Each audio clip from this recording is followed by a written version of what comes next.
Can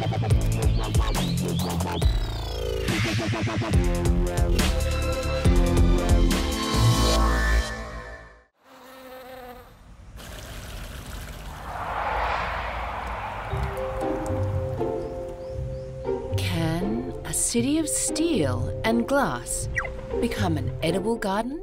It's porcelain. The Greeks would know it's used in salad. A shopper's paradise? A farmer's marketplace?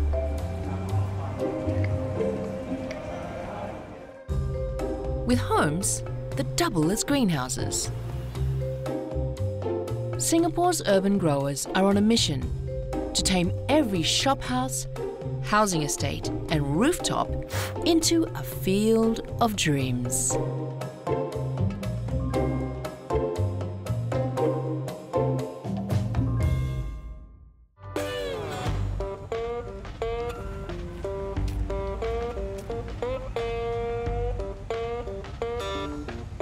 This is our weapon of mass destruction. It will pump out all the nutrients and then we spray it over them so like they go for spa.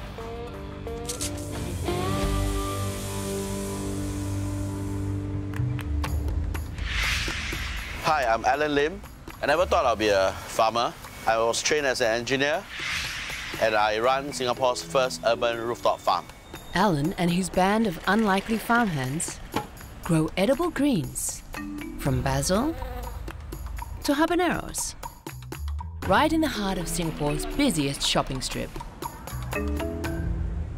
Hello, Auntie， 你们好。好。啊，你夹了吼，你看你炒了个好了吗？有水水了嘛？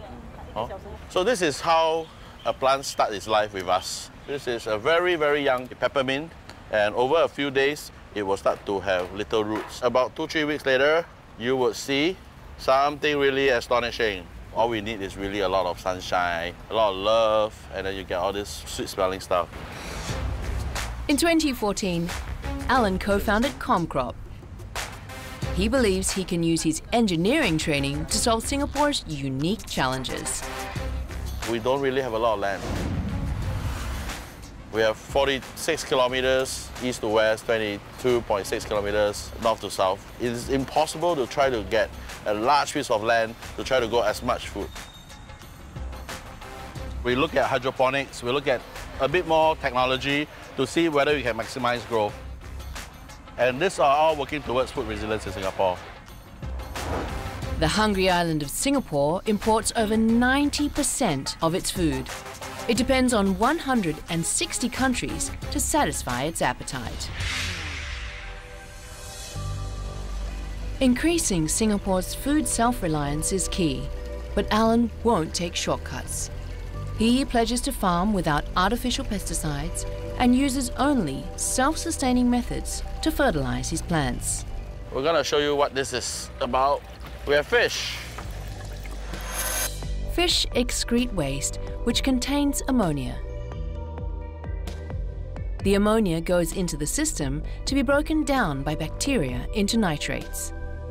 The nitrates go through the pipes and are absorbed by the plant roots, returning the clean water back into the tank. Each of these racks takes up half the space you would normally need if you are actually on an open farm. We have 6,000 square feet of farm here, and with vertical farming, we have 12,000 square feet of farm.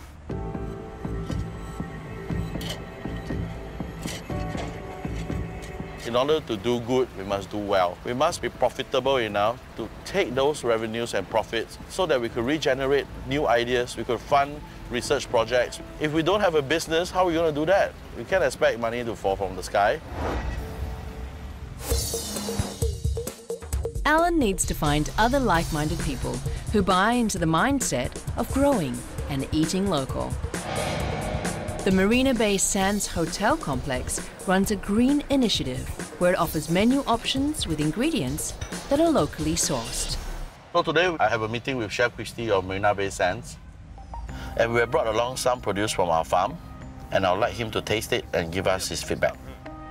We can be servicing between 10,000 to 20,000 meals a day. We're looking for the best products all the time. Wow, purple basil, oh, that's great. We can actually send some of this to you guys. Very nice. Yeah. This is really interesting. Sorrel flowers. It's like a butterfly. Yeah, it's a butterfly. Shape, eh? It's amazing. Really Look beautiful. At the color. How much are you cultivating? You said two kilos a week? Probably about 2 kilos a week right That's now. quite a bit. From the meeting with Chef Christy, right, we know that the market potential is big. For all we are growing now here at Scape, probably not even satisfy 10% of our customers' demand. We cannot work with the big boys, which is why there's this impetus for us to grow. And if we don't, I will be very worried.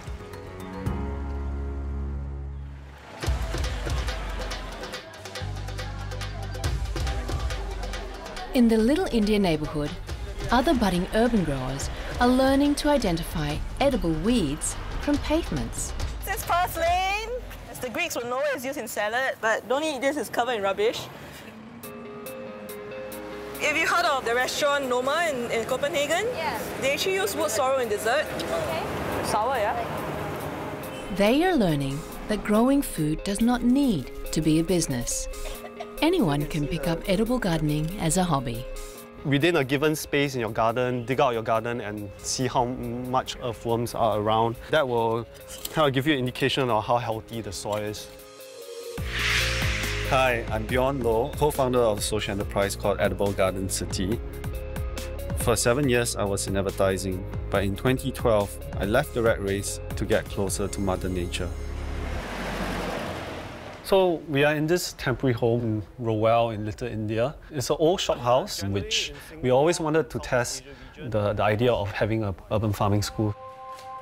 This makeshift school doubles as a lab for Bjorn's team. They are trying new techniques to make indoor farming possible. We have massive depth. As you see, many patchy spots just because of inconsistent watering. So yeah, we might shut this one down, redo the lighting. There's a whole philosophy around the impermanence of life. You will get times of bountiful harvest or times of pest outbreak. So it's all temporary, it's all passing. So yeah, I think gardening has a way to improve that mental state of mind. Gardening may bring some peace of mind, but Bjorn is still unsettled. His team lacks a permanent space to sink roots. As struggling urban farmers, we cannot afford rent, so we have to make the best of what is given to us. Also seeking the best are chefs like Ryan Clift. He makes no compromise on quality by even growing his own herbs. We've got like the equivalent of this table full of it growing. So my name's Ryan Clift. I'm the chef owner of Tippling Club here in Singapore. Singapore is a country obsessed by food. And what is sad is there is far too many people who don't really care where the products are from. For me, to serve this dish to a customer and say all this was grown by us at our farm in Singapore, it's pretty excited.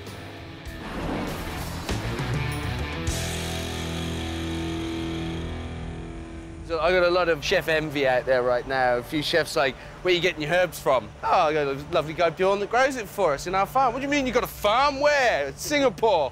There's no farm in Singapore. It's like, well, guess where my farm is? It's on Orchard Road. Most prime real estate in Singapore, you know? Who'd have thought we'd be able to grow courgettes on the roof of Wheelock Shopping Centre? It's hilarious. Chef Ryan commissioned Bjorn and his team to design an edible garden for his restaurant because they share the same philosophy of growing food. This is one of the plants you asked for, the borage. Borage flowers we get from Europe or Australia, by the time we get them here, they're dead.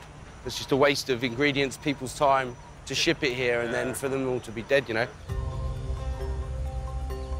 It's just one less thing we have to order. It's less of a carbon footprint we're making, and at the same time, getting a product that is far better quality than anything I can import. From a very, very small plot, we've gotten quite a lot. Imagine the opportunities to turn the entire rooftop into a food production space. Look at over there. They're all rooftop gardens, but they're all ornamental, and there's a potential for us to turn this into something much bigger, and we have the proof of concept already.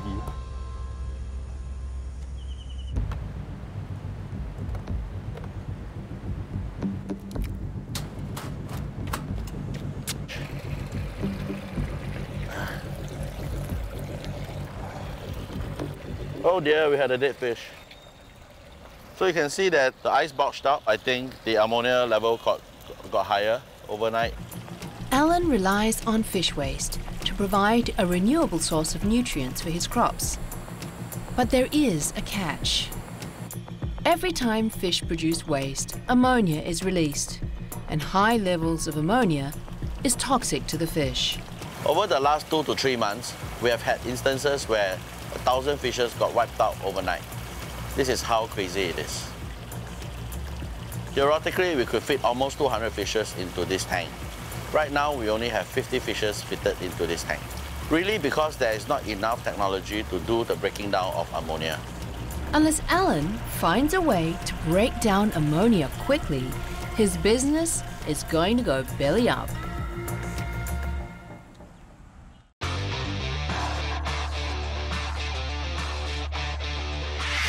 Densely packed across the Singapore landscape are government housing estates where over 80% of residents live. Some residents, like Joseph Lim, are transforming the grass patches under their blocks into edible gardens. I was one of the members who founded this community garden back in 2002. So it has grown a lot. We have won a lot of awards. It's really a thriving community garden. Bjorn and fellow urban growers Donald and Rachel visit the garden for a taste of the community spirit. Yeah, this is a chili. Yeah, that's chili. Yeah. It's spicy. Quite spicy. Hey, what I could get a movie?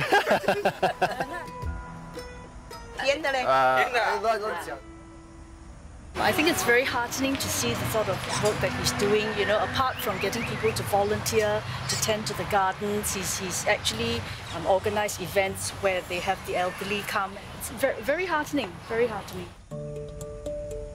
But even tight-knit communities sometimes face disagreements. I feel that community gardens should not have any fence. A fence tends to form a barrier. It's all about who can have the time to come and open a garden. Things will get stolen, things will get damaged, and then other gardeners will get upset. The idea of community gardens is to be as inclusive of the community as possible. All gardens, right, whether community or otherwise, should never have a fence.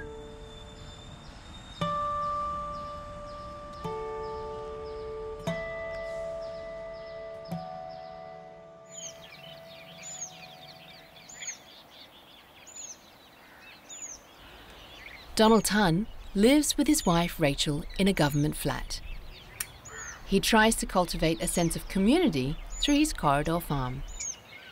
I have had nothing stolen. I've got many visitors coming down from different floors. They would bring their grandchildren down and we get to know each other. This is ulam raja, known as king salad. I'm going to put together a rice herb salad with some other herbs that we're going to harvest from our garden. This garden has served to pull people together. I would really like to spread the word and show people that they can successfully plant edibles in HDB environment. And if this movement catches on, it can potentially change the landscape of Singapore. It may be a bit idealistic, but I think that it's something worth shooting for.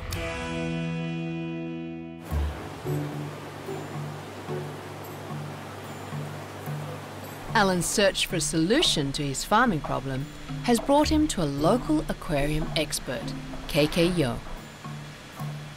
I think businessmen will like this type, right? Feng shui. All the feng shui. Allan relies on the fish he keeps to provide the nutrients for his crops. Oh dear, we had a dead fish. But the buildup of ammonia in the water is killing his fish. In order to solve the same problem, Tianhu Fish Farm devised their own technology called HydroPure. So the water passes through the HydroPures where we get rid of the ammonia. Tianhu uses an advanced oxidation process. An electrical charge splits water molecules into hydroxyl radicals. These speed up the conversion process from ammonia to nitrates. And at this stage, where the nitrates is there, is being uptake by your plants. So KK, this could be one of those technology that I think will make a lot of difference. Allan's team is eager to find out if the HydroPure technology that was originally built for aquariums will also work for his farm. You see the difference? The water quality, right, is tremendously much better. The fishes are very much more healthier. They're not gasping. More interestingly, you see the plant roots are clean. Probably means that the water coming here also not too dirty, right? Yeah, I suspect this is a good breakthrough for us. Right now, the water is clean, the fish are happy, hopefully the plants are happy, and then we'll sell to people and make them happy.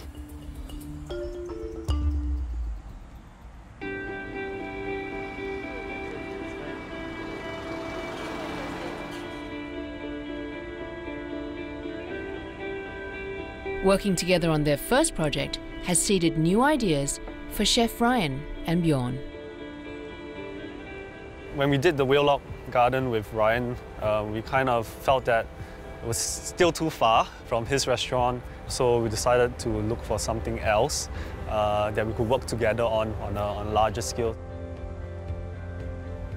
So we've built a series of terraces around here. We're able to bring the concept of farm to table as close as a few steps. So we'll be growing stuff right here, harvesting it, and then moving and walking just a few steps back into the kitchen. I think it's really important for us to be able to do that because the quality of the produce will be so much better. So the name of the restaurant is going to be Open Farm Community. We want it to be something that people feel free and want to come down and walk around the farm, and the kids to pick the greens and smell things, you know. Anyone can go in at any time and just enjoy themselves. For years I was told it couldn't be done here, the climate doesn't work, it's too humid, la la la la la. That's all total rubbish. I'm really excited that it will be our future home where we'll be based at least for the next year.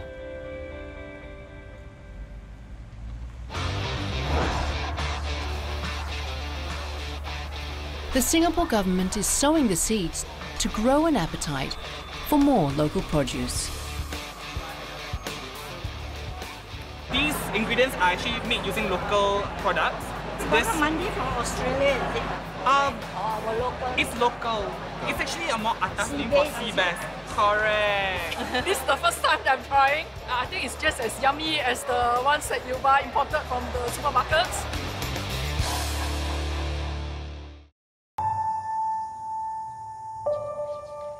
Every 3 months, the outskirts of northwest Singapore rustles to life. It plays host to a gathering of local farmers and food producers. For visitors keen on trying local produce, it's also a chance to meet the people who grow it. This is basil. Pass this around and pluck the leaves, crush it, smell it. This is the first time we actually heard of such an event, so we thought it would be nice and interesting to come.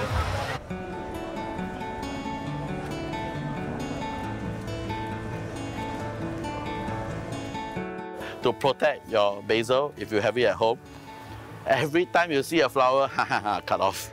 So they will always, oh, not time yet, they grow a bit. Oh, not time yet.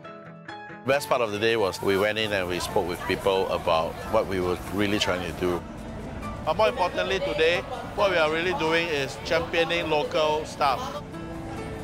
Let people understand why we are insistent on not having pesticides, why we are insistent on our social mission. Even as more people embrace local produce, what must not be neglected is the issue of food waste. Last year, more than 788,000 tons of food was wasted.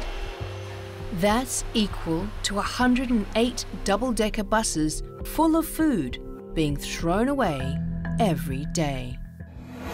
For Allan, dumpster diving might yield him a great harvest. Marina Bay Sands Sustainability Director Kevin Tang shows him how. What other people consider waste, I see as renewable energy. This is still warm, yeah. It's still warm, fresh from breakfast this morning. The feature here is our food waste biodigesters. All they have to do is press the green button. It goes in. We put enzymes, proprietary bacterial mix, and the enzymes digest the food. The digester breaks down solid waste to just 10% of its original volume, leaving 90% of it as liquid. And this is where the good stuff is. Where the good stuff is. Rather than flushing liquid gold down the pipes, this mix could be plant food for Allan's crops. We now have in my hand the possible solution, converting food waste into food. Enabled by this new technology, Allan is taking it up to the next level by turning a rooftop car park into farmland. I can see why this is so useful, right? The cars literally hate sun, but our plants love the sun. And you can imagine putting up 50 to 60 frames, growing a lot of food up here. We're talking tens of thousands from where we were at, going to hundreds of thousands potentially in this space. Yep, that's pretty amazing. And this car park space just happens to be above a food production hub. For Allan and his wife Dixie, it's like having their dream farm on top of a gold mine. Having the waste that is grown downstairs, brought up, digesting it and using the nutrients for the racks. And then for our own plants? For our own plants, and then harvesting those plants directly for the tenants. That'd be cool. Talk about same-day delivery, same hour delivery. Yeah. Is the local food movement more than just about feeding a nation? Could it uproot old assumptions of limitless food supply? In times of emergency, we can have all other sorts of national defense, but if we don't have food, then it's gonna be another problem as well. If there is no farming community, the future generation will think that all the food can just be imported. Food security issues is a global issue. What if everyone played a part to strengthen their sense of belonging?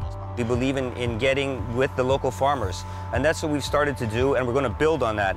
It's important for the environment, and chefs like me get to use amazing products that we don't have to import or create a carbon footprint.